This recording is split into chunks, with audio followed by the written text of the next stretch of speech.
The diner smelled like burnt coffee and desperation at 2 a.m.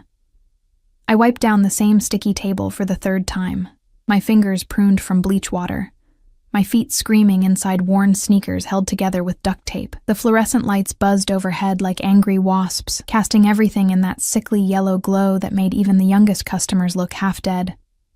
I was 23 and felt 50. "Emma, table 6 needs ketchup," Marlene barked from behind the counter, her cigarette-roughened voice cutting through the late-night silence. She didn't look up from her magazine. Some gossip rag about celebrities I'd never be able to afford to care about. "On it," I mumbled, grabbing the plastic bottle from the condiment station. Table 6 was a young mother with hollow eyes and a boy who couldn't have been more than 7. He was drawing on the paper placemat with a stubby crayon, his tongue poking out in concentration. The woman, girl, really, she looked barely older than me, stared out the window at the empty parking lot like she was looking for something. Or someone. Her hands trembled when she reached for her coffee. I'd seen that look before, in my own mirror, back when my ex used to come home with liquor on his breath and rage in his fists.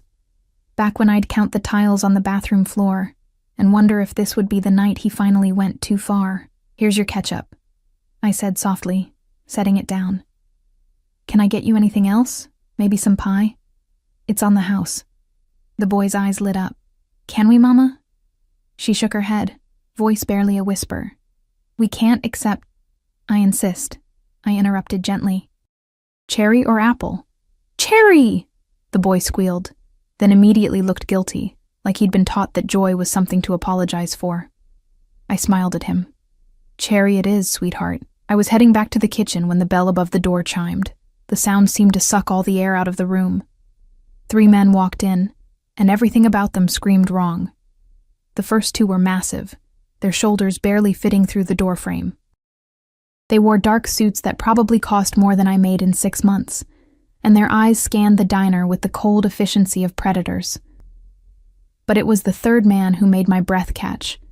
He moved like liquid darkness, each step deliberate and measured. His suit was black, not the cheap black of a funeral rental, but the kind of black that absorbed light. Even from across the room, I could smell him. Expensive cologne mixed with something darker. Danger, maybe. Or power. He had the kind of face that belonged in old paintings. Sharp jawline, dark hair swept back, and eyes that seemed to catalog everything in a single glance. When those eyes landed on me, I felt pinned, like a butterfly under glass. Then they moved past me to table 6. The young mother went rigid. Her coffee cup clattered against the saucer. "No," she breathed. "No, no, no, Sarah." The dark-haired man's voice was velvet wrapped around steel. He didn't raise it. Didn't need to. The single word carried more threat than a scream. "You've been avoiding my calls." "Please," she whispered. "Please, I just need more time." "Time?" He moved closer, and I noticed how everyone else in the diner suddenly found their plates fascinating. "Your boyfriend stole from me, $500,000. Did you think there wouldn't be consequences?" The boy had stopped drawing. His crayon hovered over the placemat, his small body frozen in fear. "I didn't know," Sarah said, tears streaming down her face. "I swear I didn't know what Marcus was doing." "Ignorance isn't innocence," the man gestured, and one of his companions stepped forward. "You'll come with us. We'll discuss repayment terms." "No." Sarah stood abruptly, positioning herself between the men and her son. "Please, not in front of Tommy. He's just a baby." "Then you should have thought about that before you chose a thief." My body moved before my brain caught up. I stepped between them and the table, my heart hammering so hard I thought it might crack my ribs. She said no. The silence that followed was deafening. Up close, the man was even more terrifying. He towered over me. I was 5'4" in my worn sneakers, and he had to be at least 6'3". His eyes were the color of storm clouds, and when they focused on me, I felt like I was being dissected. "Excuse me?" His voice was dangerously soft. I said, my voice cracked. I cleared my throat, forced steel into it. She said no. "So, you need to leave." One of his companions laughed, a sound like gravel in a garbage disposal. "Boss, you want me to—" The dark-haired man raised one hand, and the laughter died instantly. He studied me with an intensity that made my skin prickle. "Do you have any idea who I am?" "I know you're scaring a child." I gestured to Tommy, who was now crying silently, tears running down his round cheeks. "So whatever business you have, take it outside." "Emma, don't." Sarah grabbed my arm, her fingers digging in desperately. "Don't, they'll kill you." "The girl is smart," the man said, his eyes never leaving mine. "You should listen to her." "Or what?" The words tumbled out before I could stop them. "You'll shoot me? In front of witnesses? In front of a kid?" Something flickered in his eyes. Surprise, maybe. Or interest. "No," he said slowly. "I wouldn't waste a bullet on someone so insignificant." The words should have stung. Instead, they made me angry. "Then leave them alone," I said. "She's not responsible for what her boyfriend did. She benefited from it. That makes her complicit. She's a victim. She's a loose end." We stared at each other, and I could feel the weight of his power pressing down on me like a physical thing. This was a man who was used to being obeyed, who probably hadn't heard the word no in years. I should have backed down, should have apologized and returned to wiping tables and pretending I hadn't seen anything, but I'd spent too much of my life being small. "Well, she's under my protection now," I said, lifting my chin. "So if you want her, you'll have to go through me." The man's eyebrow lifted fractionally. "Your protection?" "That's right." "And who exactly are you? Someone who's not afraid of you." It was a lie, of course. I was absolutely terrified. My legs felt like water, and my hands were shaking so badly I had to clasp them behind my back. But he didn't need to know that. For a long moment, he just looked at me. Then, incredibly, his lips curved into something that might have been a smile. It didn't reach his eyes. "Brave," he murmured. "Or incredibly stupid. Probably both." He tilted his head, studying me like I was a puzzle he couldn't quite figure out. "What's your name? Why do you care?" "Because I like to know the names of people who interest me. I'm not interested in interesting you." Too late. The air between us crackled with tension. Behind me, I could hear Sarah's ragged breathing, Tommy's muffled sobs. Marlene had disappeared into the kitchen, probably calling the cops, though I doubted they'd arrive in time to matter. "Last chance," the man said. "Step aside." "No." He sighed, and for the first time I saw something like regret cross his features. "You really should have." The front door exploded inward. Glass rained down like deadly confetti as 4 men in masks burst in, guns drawn. I heard Marlene scream from the kitchen, heard Sarah shriek and grab Tommy, but mostly, I heard the gunshot. It happened in slow motion and at lightning speed simultaneously. I saw the masked man's finger squeeze the trigger, saw the muzzle flash, saw the bullet heading straight for Tommy's small head as Sarah tried to shield him. I didn't think. I just moved. My body slammed into Tommy and Sarah, taking them both down to the floor. I felt the impact of the bullet like a sledgehammer to my shoulder, felt the burn that spread through my entire arm and chest. The diner tilted sideways, and suddenly I was on the ground, the linoleum cold against my cheek. More gunshots, screaming, the sound of bodies hitting the floor, then silence. I tried to breathe, but my lungs wouldn't cooperate. Something warm and wet was spreading across my chest, soaking into my uniform. My vision blurred, darkened at the edges. Someone grabbed my face, tilting it up. Storm gray eyes filled my vision. "Stay with me," the dark-haired man commanded. His voice seemed to come from very far away. "Do you hear me? Stay with me." I tried to answer, but blood bubbled past my lips instead of words. "Get the car," he barked to someone. "Now." Strong arms lifted me, cradling me against a chest that smelled like expensive cologne and gunpowder. I felt movement, heard the crunch of glass under shoes. "Why?" I heard him mutter, and I wasn't sure if he was talking to me or himself. "Why would you do that?" "Because someone had to," I wanted to say. "Because I was tired of being powerless." But the darkness was pulling me down, and I couldn't fight it anymore. The last thing I heard was his voice, rough with something that might have been fear. You don't get to die. Do you understand me? You don't get to die. Then nothing. I woke up drowning. That's what it felt like. My lungs burning, my throat raw, every breath a fight against some invisible weight pressing down on my chest. I thrashed, or tried to, but my body wouldn't cooperate. My limbs felt like they belonged to someone else, heavy and distant. She's crashing. Get the doctor now. Voices swirled around me, urgent and sharp. Hands pressed me down, gentle but firm. Something beeped frantically nearby, matching the erratic rhythm of my heart. Emma, you need to calm down. You're safe. You're going to be okay. Safe. The word seemed meaningless. Nothing had been safe in so long that I'd forgotten what it felt like. I tried to open my eyes, but even my eyelids were too heavy. The darkness pulled at me again, and this time, I let it take me. The second time I woke, it was to the smell of lavender and antiseptic. My eyes opened slowly, painfully, adjusting to soft lighting that was nothing like the harsh fluorescence of the diner. I was staring at an ornate ceiling, the kind with elaborate crown molding and what looked like hand-painted details. A crystal chandelier hung above me, its facets catching the light and scattering rainbows across cream-colored walls. This wasn't a hospital. I turned my head. A mistake. Pain lanced through my shoulder and chest, sharp enough to steal my breath. I gasped, and immediately, a figure appeared at my bedside. A woman in her 50s with kind eyes and a professional demeanor placed a hand on my uninjured shoulder. Easy, dear. Don't try to move too quickly. You've been through quite an ordeal. My voice came out as a croak, my throat feeling like I'd swallowed sand. Where am I? You're safe, she said, which wasn't an answer. She held a glass of water to my lips, and I drank greedily. My name is Margaret. I'm a nurse. You were shot 3 days ago. Do you remember? 3 days. The memories crashed back like a tidal wave.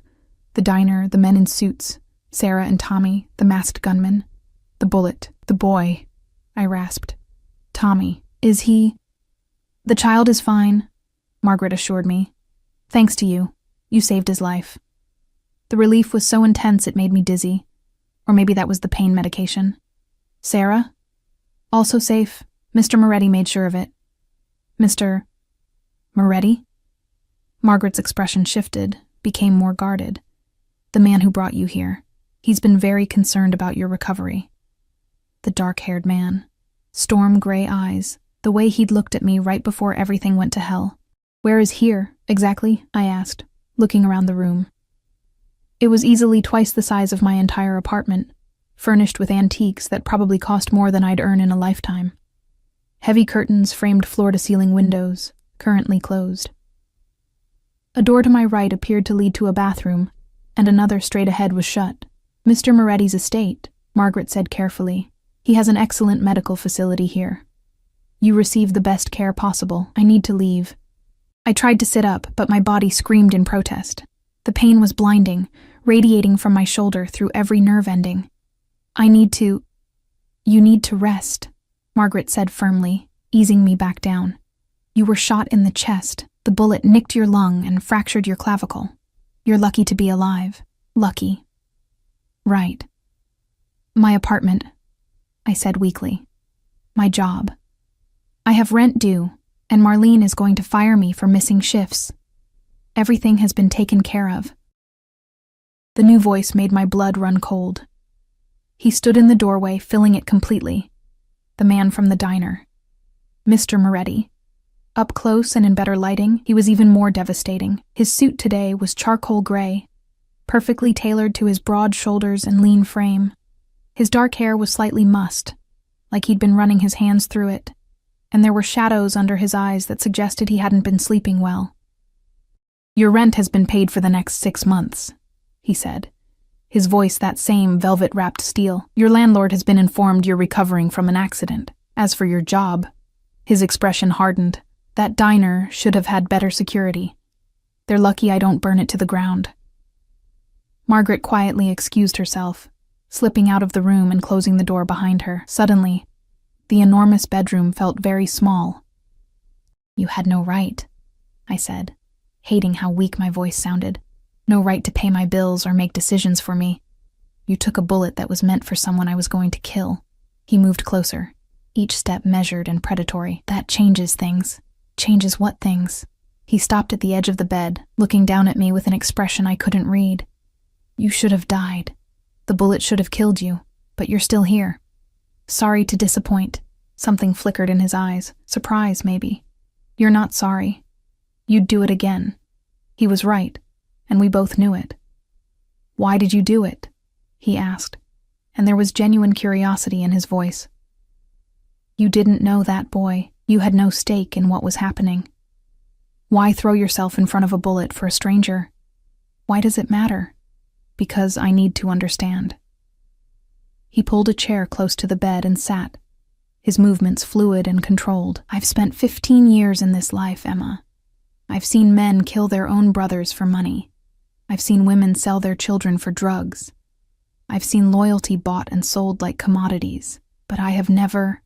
He leaned forward, his eyes burning into mine. Never seen someone sacrifice themselves for nothing. It wasn't for nothing. It was for a child you didn't know. Does that matter? In my world? Yes. Then maybe your world is broken. The silence that followed was thick enough to cut. He stared at me, and I stared back, refusing to look away even though every instinct screamed at me to lower my eyes, to submit, to make myself small. Finally he laughed, a short, sharp sound devoid of humor. Broken. Yes, I suppose it is. He stood abruptly, walked to the windows and pulled back the curtains. Sunlight flooded in, revealing manicured gardens that stretched as far as I could see. We were somewhere rural, somewhere isolated, somewhere no one would hear me scream. The thought should have terrified me. Maybe it did. But I was too tired to show it. You need to rest, he said, his back still to me. Margaret will check on you every few hours. If you need anything, I need to go home. No. You can't keep me here. He turned, and the look on his face made my breath catch. Yes, I can. That's kidnapping. That's protection. From what? From the men who tried to kill you. He crossed his arms, his stance widening slightly, a power pose, meant to intimidate. You think that was random? Those masked men weren't there for Sarah or the boy. They were there for me. And now that you've been seen with me, now that you've been brought to my home, you're a target. The words sank in slowly, like stones in water. So this is my fault? This is reality. He moved closer again, and I could smell that cologne, something dark and woodsy that probably cost more than my car. You inserted yourself into a world you don't understand. There are consequences to that. I was trying to save a child, and I'm trying to save you. The words came out harsh, almost angry. He stopped, seemed to collect himself. Do you have any idea what those men would do if they got their hands on you? Do you know what questions they'd ask about me, my operations, my weaknesses? And when you couldn't answer, because you know nothing, they'd hurt you anyway, just to send a message. My mouth went dry. What kind of man are you? The kind you should be afraid of. Then let me go. No. You can't just... I can do whatever I want, he said, his voice dropping to something dangerous. That's what power means, Emma. I could make you disappear, and no one would question it. I could buy every person you've ever known, and they'd forget you existed. I could... But you won't. He stopped mid-sentence, staring at me. You won't, I repeated, more certain now. Because if you were really that kind of monster, you wouldn't have saved me. You would have left me to bleed out on that diner floor. Maybe I just didn't want to waste the investment. Investment? His jaw tightened. You took a bullet that was meant to ruin my evening. The least I could do was ensure you survived. How thoughtful. I'm not a good man, Emma. I never said you were. We stared at each other, the air between us charged with something I couldn't name. Tension? Yes, but something else too. Something that made my skin prickle and my pulse quicken in a way that had nothing to do with fear. You need to rest, he said finally, his voice carefully neutral. We'll discuss your situation when you're stronger. There's nothing to discuss. I'm leaving as soon as I can walk. We'll see. He headed for the door, and I called after him. I don't even know your first name. He paused, his hand on the doorknob. "Dante. Dante," I repeated. Like the poet. Like the man who descended into hell and lived to tell about it. He glanced back at me, and something in his expression made my stomach flip. "Get some rest, Emma. You're going to need it." Then he was gone, the door closing with a soft click that sounded way too final. I lay there, staring at the ornate ceiling, trying to process everything. I'd been shot. I'd been brought to a Mafia boss's estate. I was apparently now a target for his enemies, and I couldn't leave. This was insane. All of it. I should have been terrified, should have been planning my escape, figuring out how to call the police, how to get help. Instead, I kept thinking about the way Dante had looked at me, like I was a puzzle he couldn't solve. Like I was something precious and dangerous all at once. I closed my eyes, exhaustion pulling at me, despite the anxiety thrumming through my veins. When I opened them again, the light had changed. Hours had passed. Margaret sat in the chair by my bed, reading a book. "How long?" I asked, my voice rough. She looked up, smiled gently. "About 4 hours. How are you feeling?" "Like I got shot." "That's to be expected. Are you hungry?" "The chef has prepared soup." "Chef. Of course this place had a chef." "I'm not really—" My stomach growled, betraying me. Margaret's smile widened. "I'll have some brought up." As she left, I noticed something on the nightstand that hadn't been there before. A vase of white roses, expensive ones, their petals perfect and unblemished. No card. But I knew who they were from. I reached out with my good hand, touched one of the petals. It was soft as silk, cool against my fingertips. 2 weeks passed in a blur of medication, physical therapy, and an isolation that felt more like captivity with each passing day. The estate was beautiful, I had to admit. Margaret gave me a tour once I could walk without gasping in pain. Sprawling grounds with gardens that looked like they belonged in a magazine, a library with more books than I'd ever seen outside of a public building, a pool house that was bigger than my entire apartment complex. Everything screamed wealth and power, and a world so far removed from mine that it might as well have been on another planet. But it was still a cage. Dante was rarely around. I'd catch glimpses of him, usually late at night, walking the grounds with men who wore guns like accessories, or early in the morning, leaving in one of several black SUVs with tinted windows. He always had at least 3 men with him, all of them moving with that same predatory awareness that said they were more than just drivers or assistants. These were killers, and their boss was the most dangerous of them all. When Dante did appear in my room, always announced by a soft knock that felt more like a courtesy than a request, he kept his distance. He'd stand by the windows or lean against the doorframe, asking about my recovery with a detached professionalism that made those first charged moments between us feel like a fever dream. "The physical therapist says you're progressing well," he said one evening, his silhouette backlit by the setting sun. He'd removed his suit jacket, his white shirt rolled up to his elbows, revealing forearms corded with lean muscle and scattered with scars that told their own stories. "I'm a fast healer," I replied, flexing my shoulder experimentally. It still hurt, but the pain was manageable now. "Does that mean I can leave?" "No." "Dante, the men who attacked the diner were part of a rival organization," he interrupted, his voice hard. "They're still looking for you. Still trying to figure out who you are and what you mean to me." "I don't mean anything to you." He turned, and even in the dim light, I could see the intensity in his eyes. "That's where you're wrong." My heart did a strange flutter. "What's that supposed to mean?" "It means," he said slowly, moving closer, "that you've become a complication. Sorry to inconvenience you. That's not what I said." "Then what are you saying?" He stopped at the foot of my bed, his hands gripping the footboard. "I'm saying that the fact you're alive is a problem. The fact that you're here is a problem. The fact that I can't stop thinking about why you did what you did." He cut himself off, jaw tightening.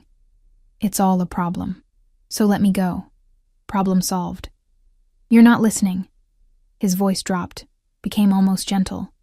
"If you leave here, they will find you. And when they do, they will hurt you in ways you cannot imagine, just to get to me. Is that what you want?" "What I want is my life back." "That life is gone." The words were brutal in their finality. The moment you stepped between me and that table, everything changed. You can't go back." I stared at him, feeling the walls closing in. "So what am I supposed to do? Stay here forever? Become your prisoner?" "You're not my prisoner. Then what am I?" The question hung in the air between us, heavy and unanswered. Finally, Dante straightened, adjusting his cuffs in a gesture that seemed more about control than necessity. "Get some rest," he said. "We'll discuss this tomorrow." "We've been saying that for 2 weeks." He paused at the door, his back to me. "I'm trying to keep you alive, Emma. Whether you believe that or not is up to you." Then he was gone, leaving me alone with my frustration and a growing sense that I was missing something important. The next morning, everything changed. I was in the library. Margaret had finally convinced Dante to let me have some freedom within the house, when I heard raised voices coming from down the hall. Men's voices, angry and sharp. I should have stayed where I was. Should have minded my own business.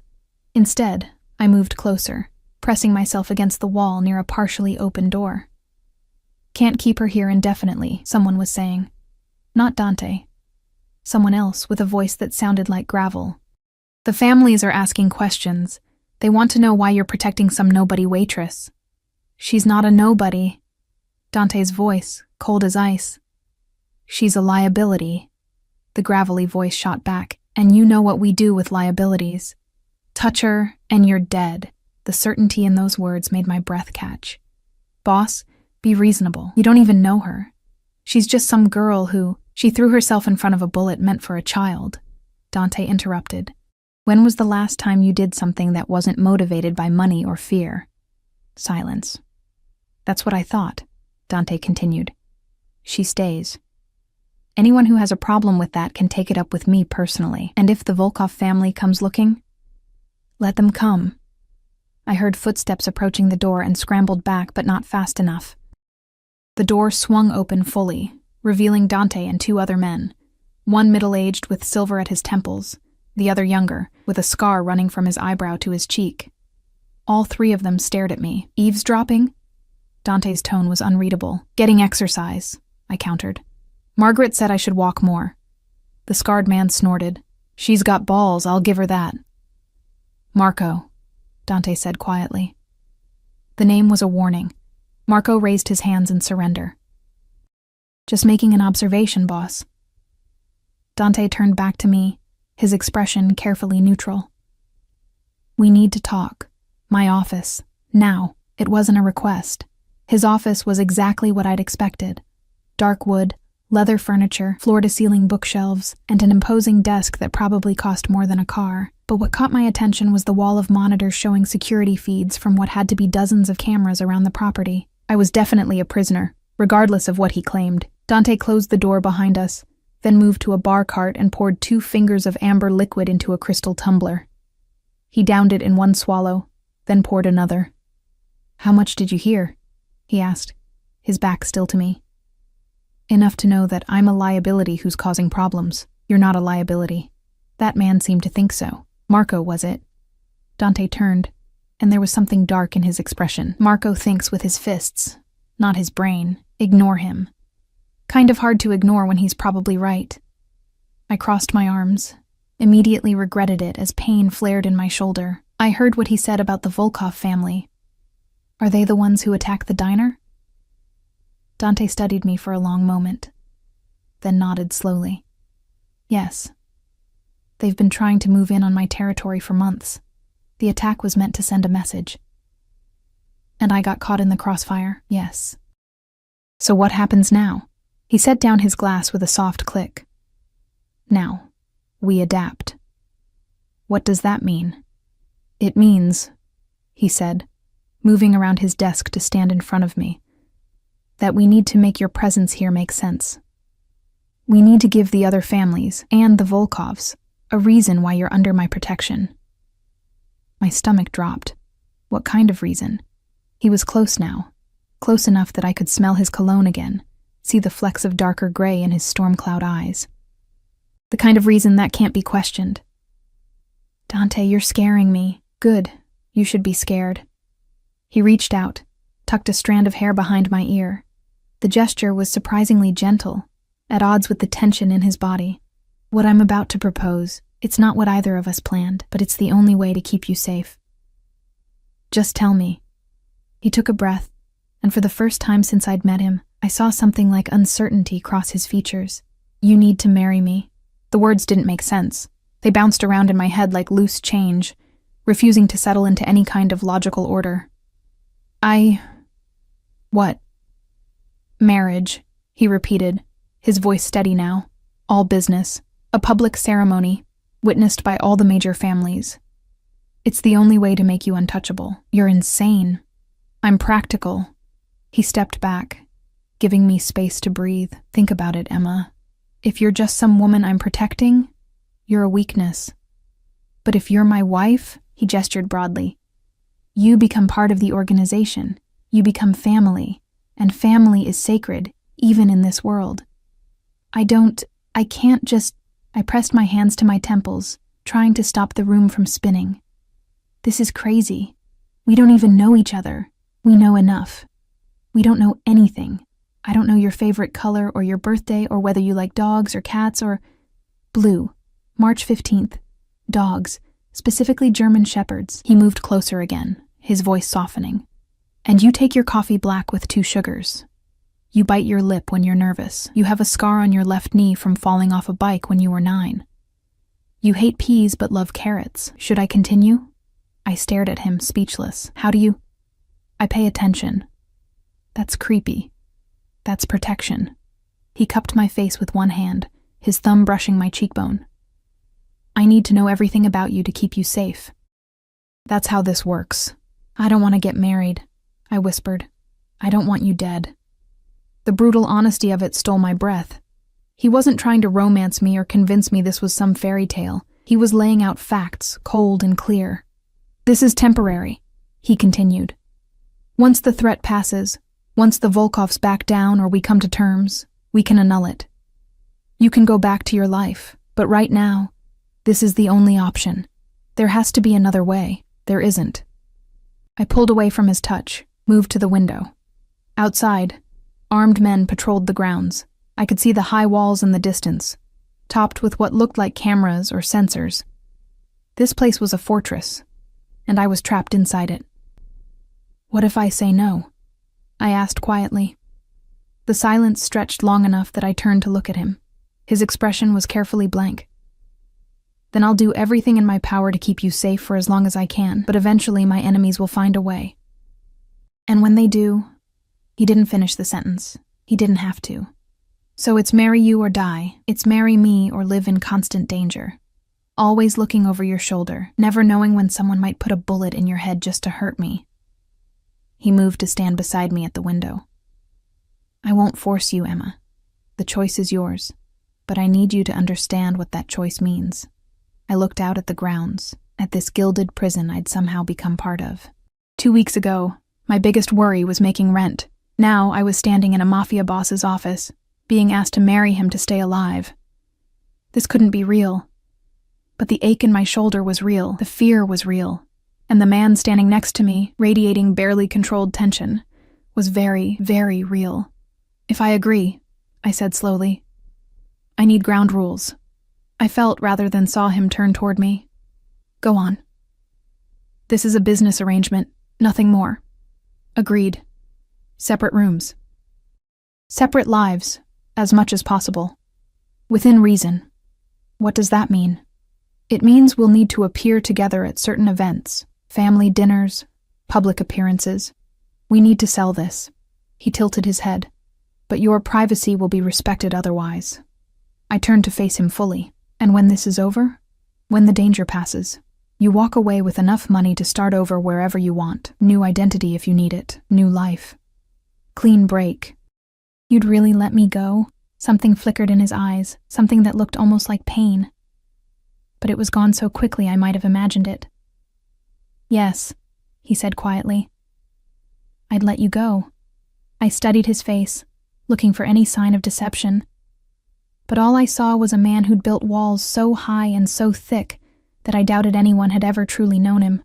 Okay, I heard myself say. I'll do it. The relief that crossed his features was subtle but unmistakable. "You're sure?" "No, but what choice do I have?" "None," he admitted. "But I appreciate the honesty. When?" 3 days.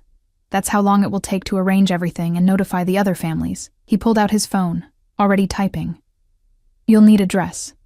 Margaret will take you shopping tomorrow, with security, obviously, and we'll need to—" "Dante." He looked up. "Why are you doing this?" I asked. "You said I'm a complication. You could have just made me disappear, like you said." "Why go through all this trouble?" He was quiet for a long moment, his fingers still resting on his phone. "Because you're the first person in 15 years who's done something purely good. No agenda, no angle, just good." He slipped his phone back into his pocket. "And that's rare enough that it's worth protecting." Before I could respond, he headed for the door. "Get some rest. You have a busy few days ahead of you. Dante?" He paused. "What's your favorite color?" He almost smiled.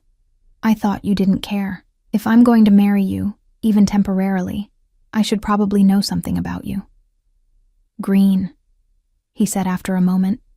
"The color of the trees in spring. When things come back to life." Then he was gone, leaving me alone with a decision I couldn't take back and a future I couldn't begin to imagine. The wedding dress was a work of art. I stood in front of the full-length mirror in my room, barely recognizing the woman staring back at me. The gown was ivory silk, simple but elegant, with delicate lace sleeves that covered my healing shoulder, and a bodice that fit like it had been painted on. Margaret had swept my hair into an intricate updo, leaving a few tendrils to frame my face, and applied makeup that made me look like someone from a magazine. I looked like a bride.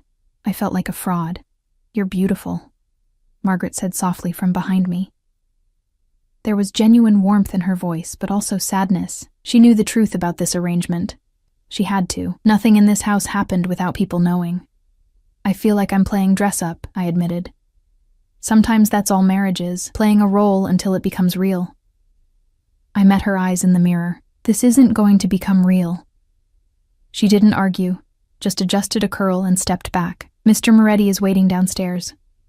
Are you ready?" No. I wasn't ready.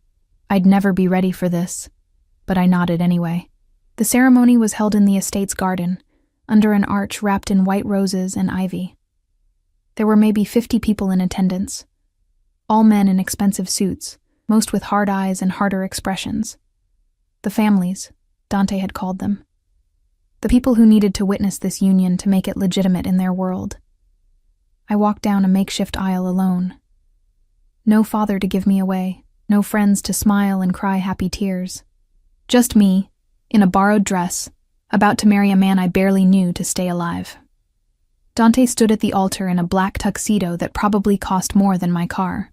He looked devastating, like something out of a dark fairy tale, all sharp angles and barely contained power. His hair was slicked back, emphasizing his strong jaw and those storm-gray eyes that tracked my every movement. When I reached him, he extended his hand. I took it, and his fingers wrapped around mine with surprising gentleness. "You look beautiful," he murmured, quiet enough that only I could hear. "You look terrifying," I whispered back. His lips twitched, almost a smile. "Good." The officiant, some family friend who probably did these kinds of arrangements regularly, began speaking. The words washed over me like water, meaningless and distant. I was too focused on Dante's hand holding mine, on the weight of dozens of eyes watching us, on the surreal reality that this was actually happening. "Do you, Dante Alessandro Moretti, take this woman to be your lawfully wedded wife?" "I do." His voice was steady, certain, like he'd made 1,000 promises and kept them all. "And do you, Emma Catherine Hayes, take this man to be your lawfully wedded husband?" I opened my mouth. Nothing came out. Dante's hand tightened around mine. Not painful, but firm, grounding. "I do," I finally managed. "Then by the power vested in me, I now pronounce you husband and wife. You may kiss the bride." Dante's eyes locked onto mine, and I saw the question there. This wasn't part of our arrangement. We'd never discussed this moment, but everyone was watching, waiting.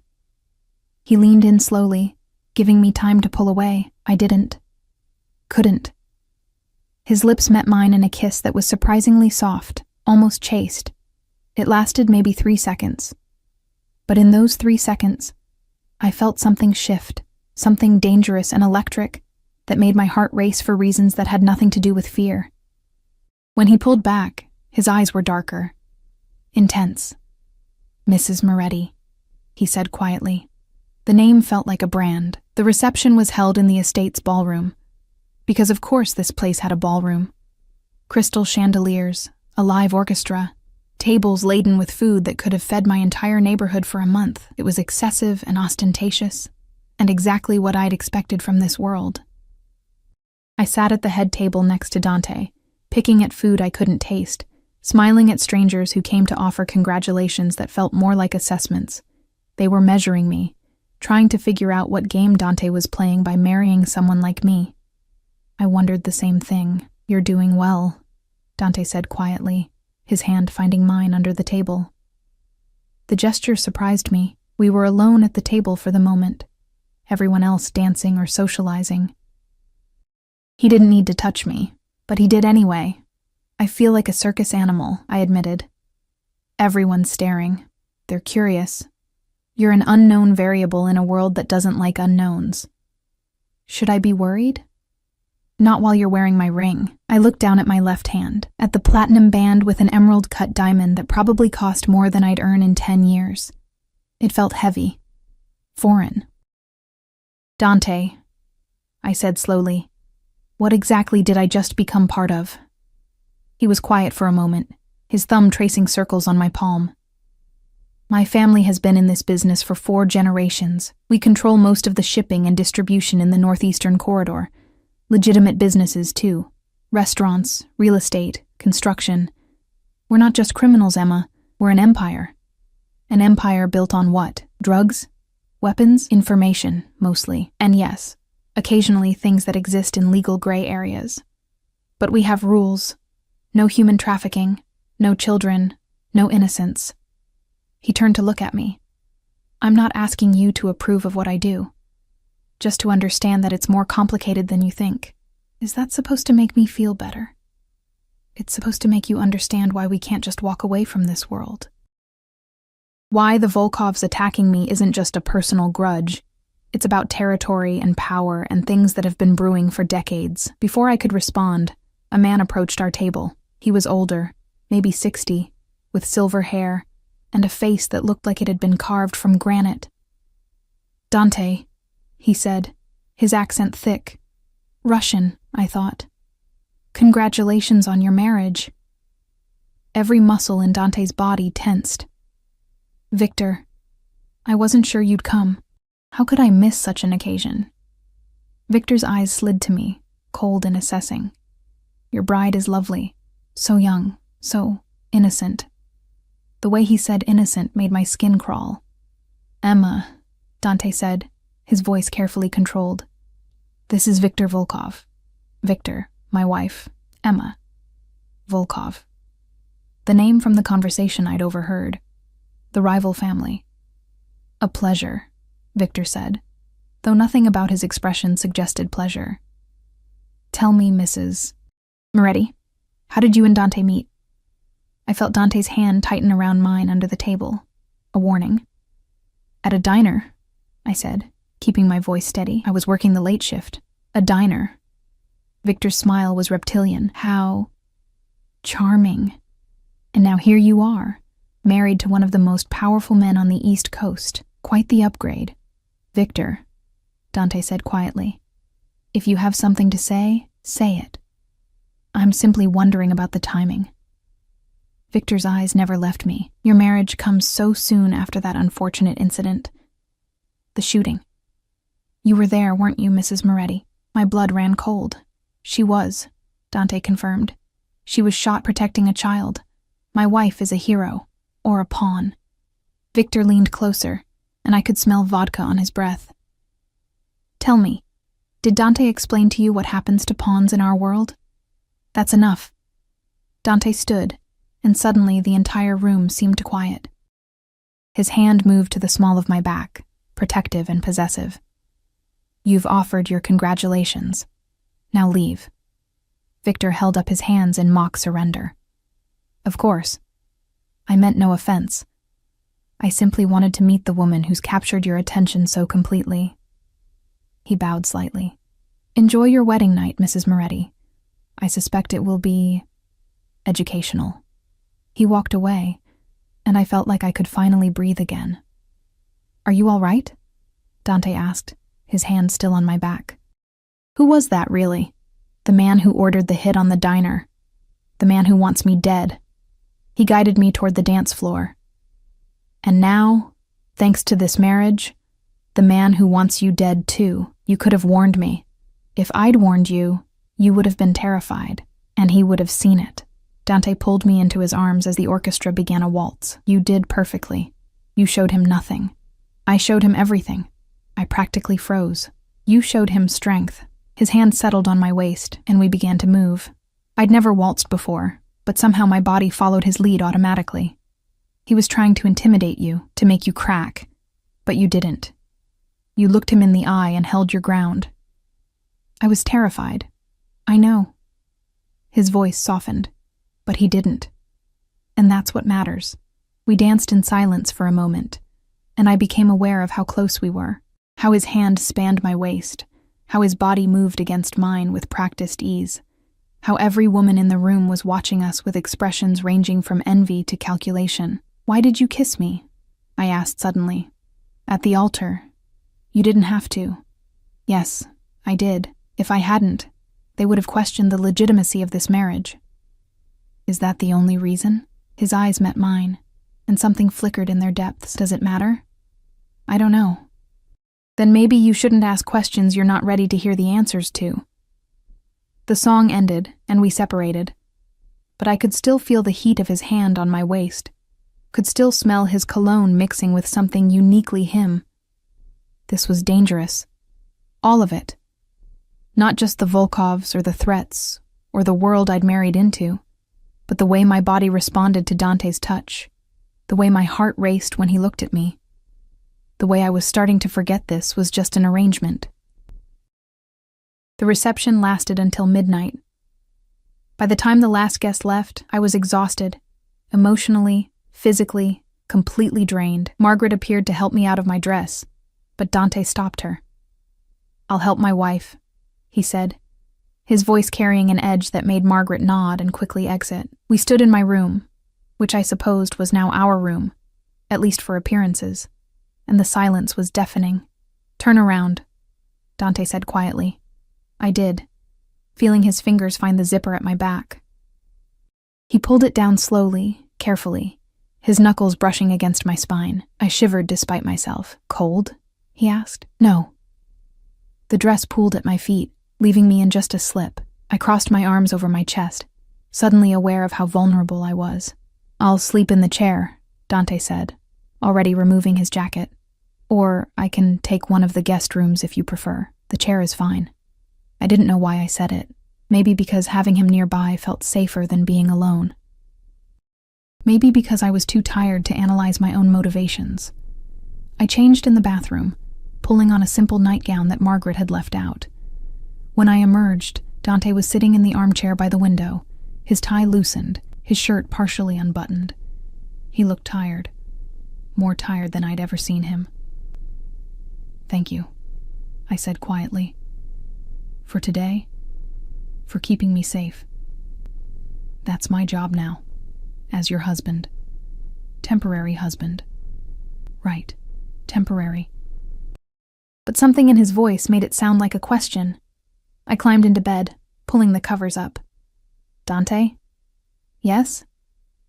Victor said something about pawns. What did he mean? Dante was quiet for so long I thought he wouldn't answer. Finally he spoke, his voice heavy. In our world, wives are often used as leverage. If Victor wants to hurt me, the easiest way is through you. That's why this marriage had to be public. Had to be witnessed.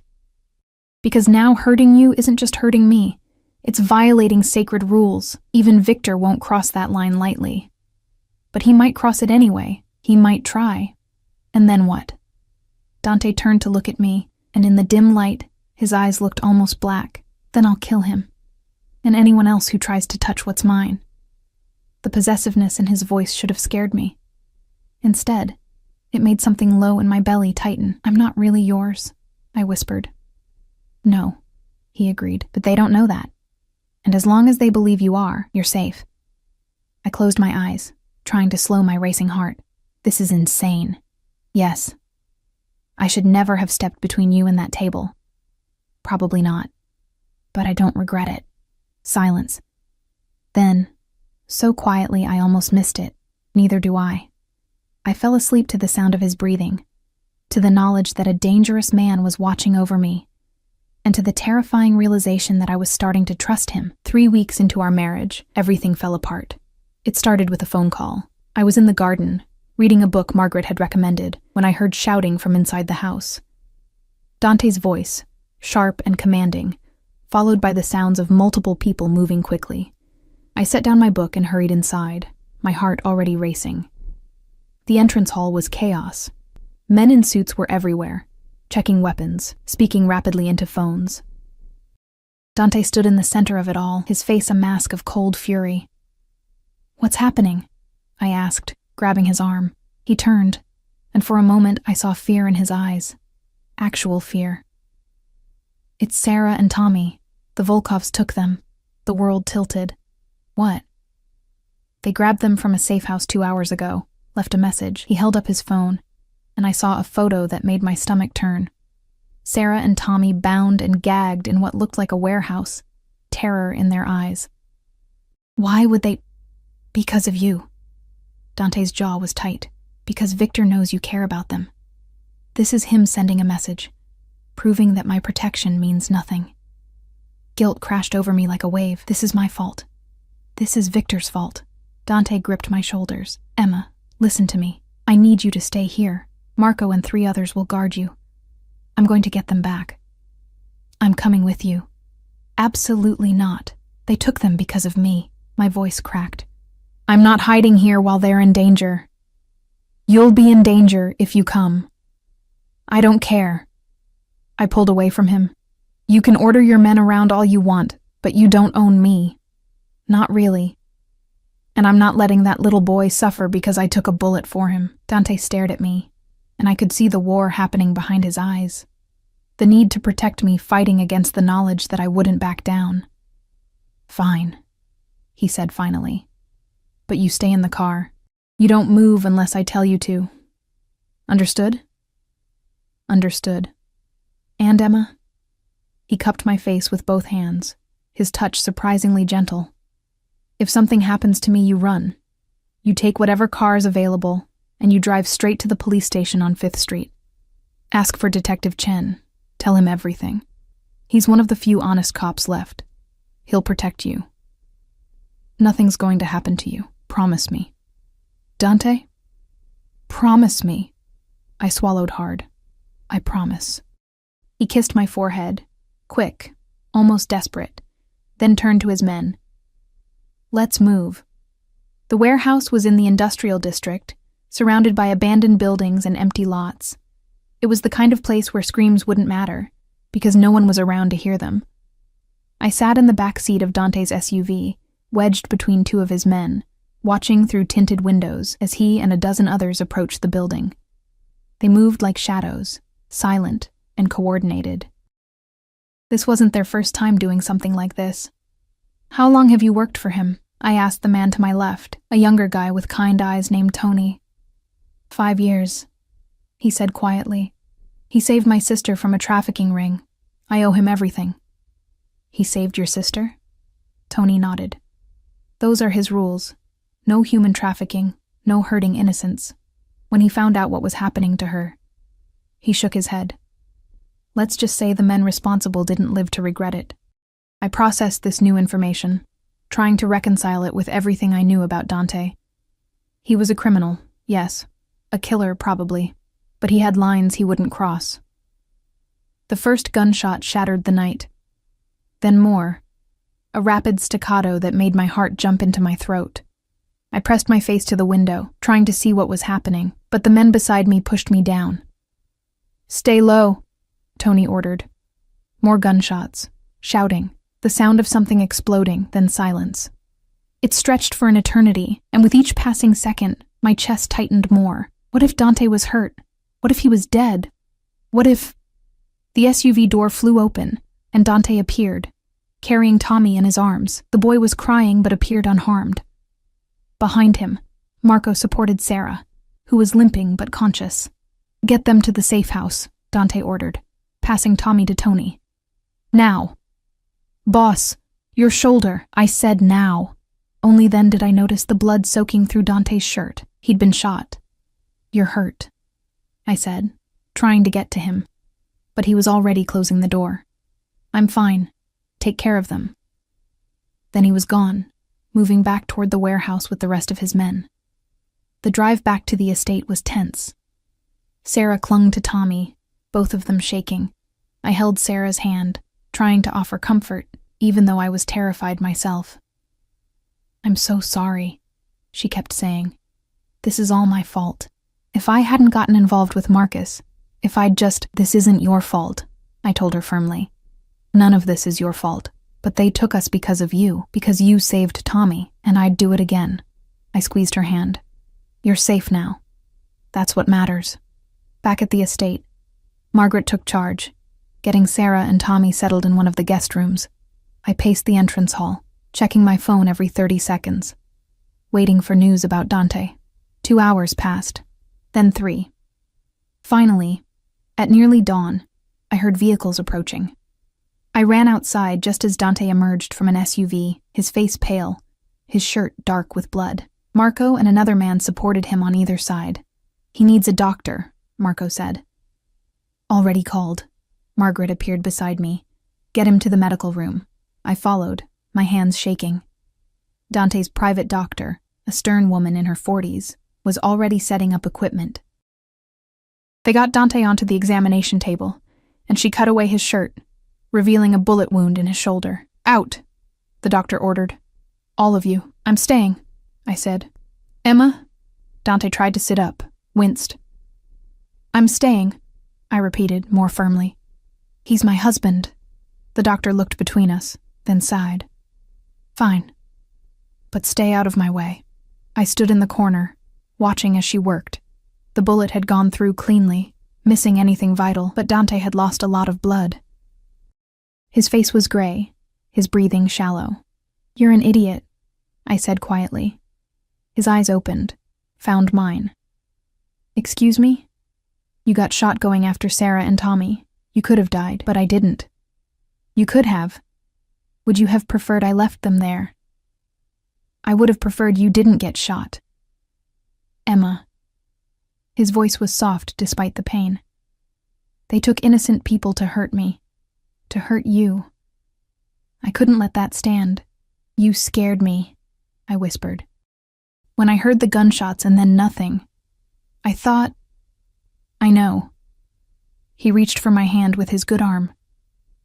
"I'm sorry." The doctor cleared her throat. "This is very touching, but I need to finish stitching. Mrs. Moretti, if you could give us space." I reluctantly stepped back, but I didn't leave. I stayed until the doctor was finished, until Dante was bandaged and resting, until his color started to return. "He'll be fine," the doctor assured me. "He needs rest, but the wound is clean. No infection risk." After she left, I sat in the chair beside the bed. Dante's eyes were closed, but I could tell he wasn't sleeping. "I meant what I said in the car," he said quietly. "If something had happened to me, you need to go to Detective Chen." "Nothing happened to you? This time. But there will be a next time, Emma. There always is. And eventually..." He opened his eyes, looked at me. "Eventually my luck will run out. Don't say that. It's the truth. This life, it doesn't end well for people like me." "Then why do you stay in it?" He was quiet for a long moment. "Because it's the only life I know. My father was in this business, his father before him. I was born into this world, and there's no leaving it. Not really. You could try. And put everyone I care about in danger? No. The only way out is death." He turned his head to look at me more fully. "Which is why you need to be ready to walk away when this is over." "When what's over?" "This arrangement between us, the marriage." Once Victor is dealt with, is he dead? I interrupted. Dante's expression hardened. Not yet. He wasn't at the warehouse, but he will be soon. And then what? You kill him, and everything goes back to normal. There is no normal in this life, Emma. There's just survival. I stood, moved to the window. Outside, the sun was rising, painting the sky in shades of pink and gold. It was beautiful, the kind of morning that promised new beginnings. But I wasn't sure I believed in new beginnings anymore. I don't want to leave, I said quietly. Silence. Then, what? I don't want to leave. When this is over, when Victor is dealt with, I don't want the annulment. Emma. I know what this was supposed to be, I interrupted, turning to face him. A business arrangement, protection in exchange for playing a role. But somewhere along the way, I took a breath. It stopped feeling like an arrangement. Dante sat up slowly, wincing at the movement. You don't know what you're saying. Yes, I do. You're grateful because I saved Sarah and Tommy. You're confused because of the adrenaline and fear, but you don't actually want this life. Don't tell me what I want. The words came out sharper than I intended. I'm not some fragile thing that needs to be protected from reality. I've seen what your world looks like. I've seen the violence and the danger and the moral gray areas, and I'm choosing to stay anyway. Why? He sounded almost desperate. Why would you choose this? Because...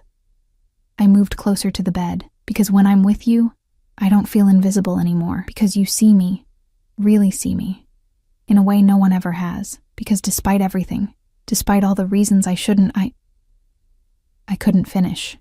The word stuck in my throat. You what? Dante asked, his voice barely a whisper. I'm falling in love with you, I admitted. And I know that's insane and probably suicidal and definitely not part of the plan. But it's the truth. The silence that followed felt like it lasted a lifetime. Then Dante laughed, a short, broken sound. You're right. It is insane. The words hurt more than they should have. I turned away, feeling my face heat with embarrassment. Forget I said anything. Emma, wait. He tried to stand, gasped in pain. Don't. I moved to push him back down. You're going to tear your stitches. I don't care about the stitches. His good hand caught my wrist, held me in place. I care about you understanding something. Understanding what? That you're not the only one who's insane. His eyes locked onto mine, intense and burning. Do you think I normally bring people to my home? Let them see my life, my world. I've been in this business for 15 years. And I've never let anyone get this close. But you.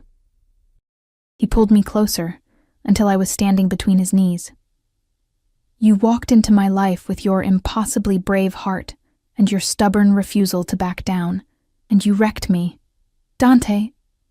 I tried to keep my distance, tried to remember this was temporary, but every time I look at you, every time you challenge me or surprise me, or just exist in my space, he cupped my face with his hand. I forget why I'm supposed to let you go. Then don't, I whispered. Don't let me go. This life will destroy you, or maybe I'll change it. That's not how it works. Then we'll figure out a new way. I covered his hand with mine, together. He studied my face for a long moment, and I could see the war happening behind his eyes. Finally, he pulled me down and kissed me, not the chaste kiss from our wedding, but something deeper. Desperate. Like he was drowning and I was air. When we broke apart, we were both breathing hard. This is a terrible idea, he said. Probably. You could still walk away. I'd give you the money, the new identity. You could start over somewhere safe. I don't want safe. I want this. I want you. Even knowing what I am, what I do? I know who you are, I said firmly. You're the man who saved a child, who protects the innocent, who has lines he won't cross even in a world without rules. You're not perfect, Dante, but you're good where it counts. He closed his eyes, leaning his forehead against mine. You're going to get your heart broken, maybe. But at least I'll have actually lived first. We stayed like that for a long moment, just breathing together. Finally, Dante pulled back slightly. Okay, he said quietly. Okay.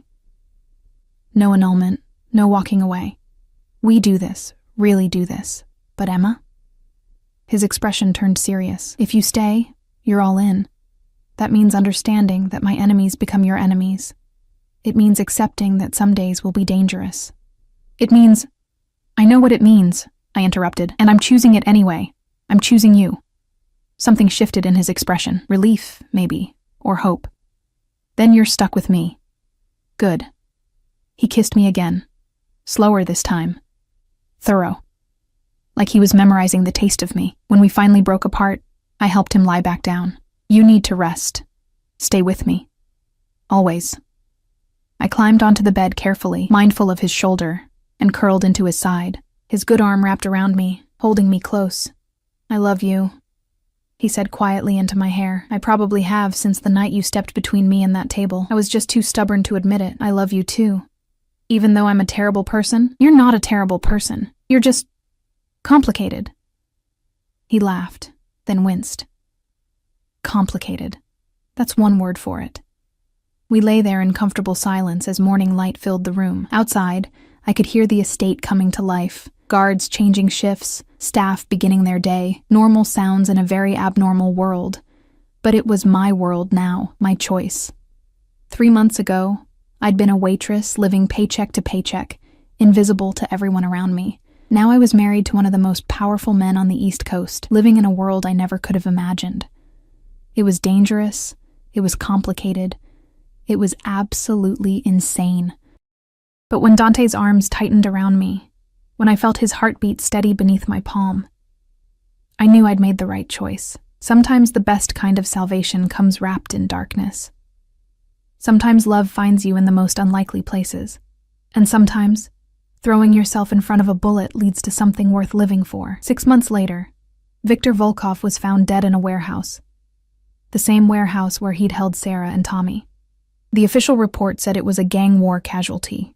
The truth was, something Dante never discussed, and I never asked.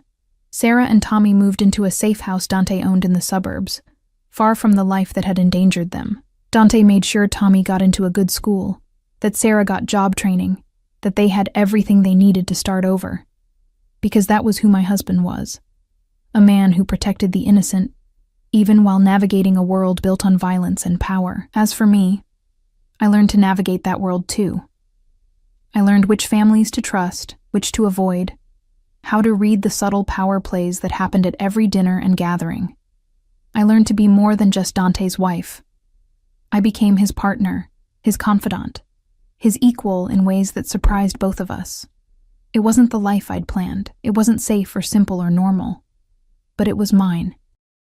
And when I woke up each morning in Dante's arms, feeling his breath against my neck, and his heart beating steady and strong, I knew I wouldn't change a single thing. Not the bullet, not the marriage, not any of it. Because sometimes, the best love stories start with a leap of faith. And mine started with a leap in front of a bullet. For a child I didn't know, in a diner that smelled like burnt coffee and desperation, it led me here, to this man, to this life.